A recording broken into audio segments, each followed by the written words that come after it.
Hello everyone, সকলোকে welcome জনাইছো YouTube channel career আসামলৈ। এই ভিডিঅ'টোৰ জৰিয়তে এটা ইম্পৰ্টেণ্ট ইনফৰমেশ্যন শ্বেয়াৰ কৰিব বিচাৰিছোঁ। আসাম পুলিচৰ যি কনষ্টেবল ৰিক্ৰুটমেণ্টৰ ৰিটেন টেষ্ট হোৱা কথা আছিল 23 মাৰ্চত, সেই 23 মাৰ্চৰ এক্সামটোৰ সম্পৰ্কত এখন নটিচ আহিছে, পষ্টপন নটিচ। তো ইয়াতে কি আছে আপডেটটো আহিছে 14 মাৰ্চতে আহিছে, আচলতে মই আজিহে গম পালোঁ। তো notice regarding downloading admit card এইবিলাকটো আছে। তাৰপিছত এইফালে দেখিছেনে এইখন notice regarding postponement of written test. তো ইয়াতে আমি ক্লিক কৰিলে গম পাম এক্সামটো কেতিয়া হ'ব।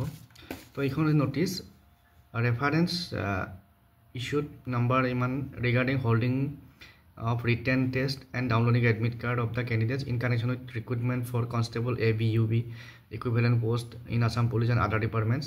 It is hereby informed that to all concerned that due to administrative reasons, the written test scheduled to be held on 23/03/2025 will now be held on 06/04/2025.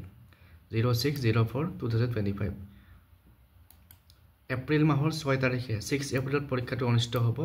গতিকে যিসকলে পৰীক্ষাটো দিব বিচাৰিছিলে তেওঁলোকে এইটো মনত ৰাখিব।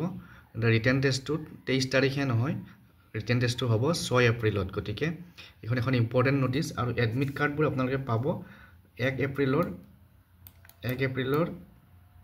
11টা বজাৰ পৰা 1 এপ্ৰিলৰ 11টা বজাৰ পৰা। গতিকে যিসকলে এই এক্সামটোৰ কাৰণে প্ৰিপাৰেশ্যন চলাই আছে তেওঁলোকৰ কাৰণে ভাল হ'ল, কাৰণ কিয় আৰু কেইদিনমান আপোনালোকে এটলিষ্ট আপোনালোকে আৰু 10 ডেজ পাই যাব। প্ৰিপাৰেশ্যনৰ কাৰণে 10 ডেজ পাই গৈছে। গতিকে এই 10 ডেজৰ আপোনালোকে সুবিধাটো লওক আৰু যিমান পাৰে সিমান চিলেবাছ কভাৰেজ কৰিবলৈ চেষ্টা কৰক যাতে ৰিটেন টেষ্টত আপোনালোকে ছাকচেছ হ'ব পাৰে।